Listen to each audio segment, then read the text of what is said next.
அன்பு செல்லமே, மனதிற்குள்ளேயே வைத்து அழுது புலம்பி என்ன செய்ய போகிறாய்?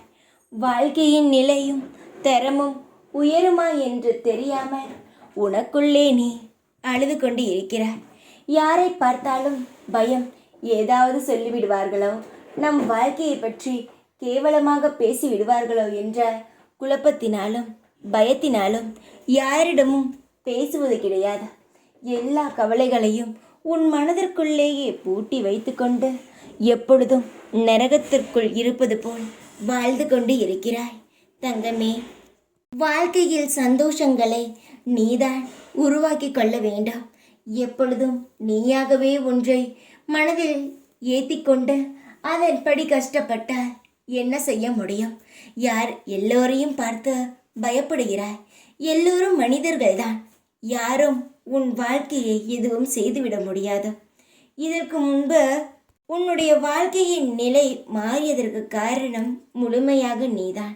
எந்த சுதாரிப்பு தன்மையும் இல்லாமல் எல்லாவற்றையும் விளையாட்டுத்தனமாக எடுத்துக்கொண்டு உன்னை நீயே உன் வாழ்க்கையை நிலையை மாற்றிக்கொண்டாய்.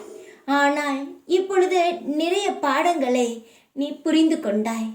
ஒவ்வொரு நிமிடமும் எப்படி வாழ வேண்டும், யாரிடம் எப்படி பேச வேண்டும், நாம் பேசுவது சரியா தவறா என்ற எண்ணத்திற்கு வந்துவிட்டாய்.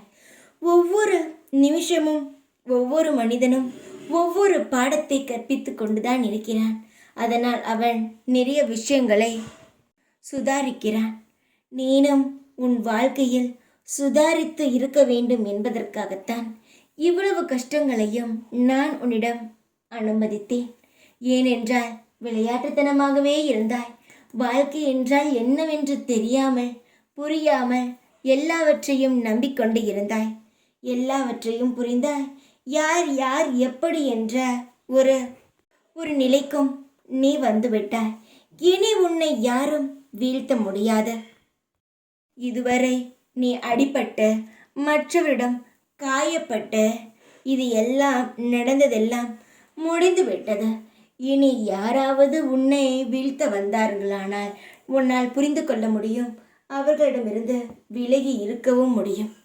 இதிலிருந்து என்ன கற்றுக்கொண்டாய் தங்கமே?